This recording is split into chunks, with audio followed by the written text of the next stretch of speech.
Picture a troop of Siberian foxes in winter, noses pressed against one another, bodies huddled tight beneath the merciless cold. They don't fight for survival here, they share warmth.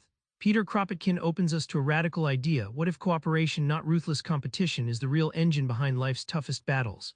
Stay with me, because this flips everything you think about evolution and society on its head. Kropotkin doesn't just argue, he shows.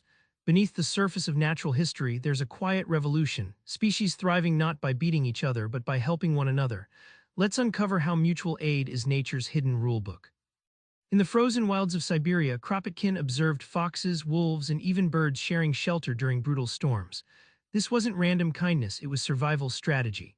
Instead of sharp fangs and claws tearing each other apart, these animals were pooling warmth and watching each other's backs, making the impossible winters just a little more bearable.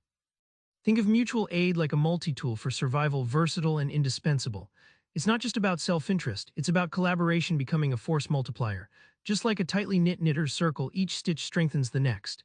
In biology, when individuals band together, their combined strength exceeds the sum of parts, leading to communities that actually thrive. Here's the kicker, this mutual aid shifts the whole survival equation. Instead of a dog-eat-dog reality, cooperation creates resilience. Groups that cooperate aren't just surviving, they're evolving. Kropotkin's insight unravels the myth that only the fittest survive means only the fiercest. The truth, often it's the friendliest. If animals survive through mutual aid, what about us? Kropotkin dives into early human societies, poking holes in the brutal myths of social Darwinism. Humans weren't lone wolves, they were pack creatures with a secret weapon.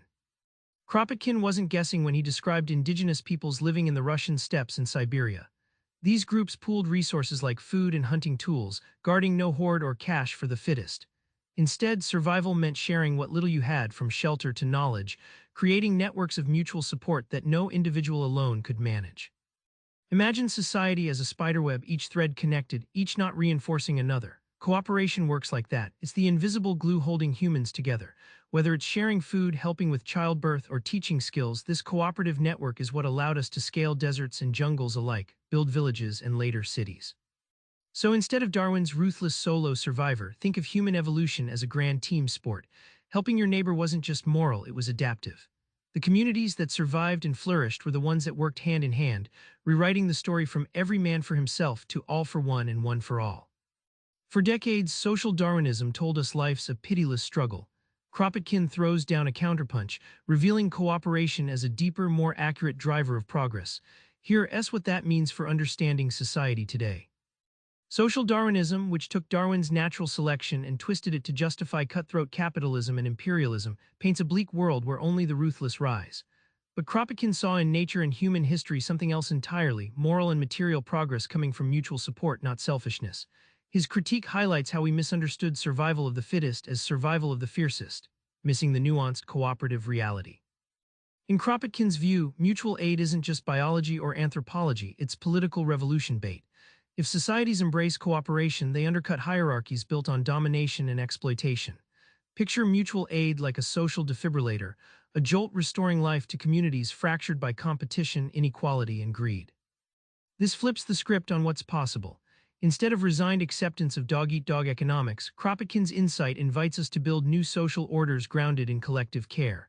The future's blueprint, systems that encourage helping over hoarding, sharing over selfishness, and mutual survival over isolated struggle. Remember those Siberian foxes huddled tight against the cold? Their story isn't just about animals, it's a signal flare for all of us. Kropotkin's vision nudges you to test this in your own world. Tomorrow, try helping someone with no strings attached, not for thanks, just because it makes you and everyone stronger. Cooperation's ripple starts small but can shake giants. Subscribe for more book summaries like this one.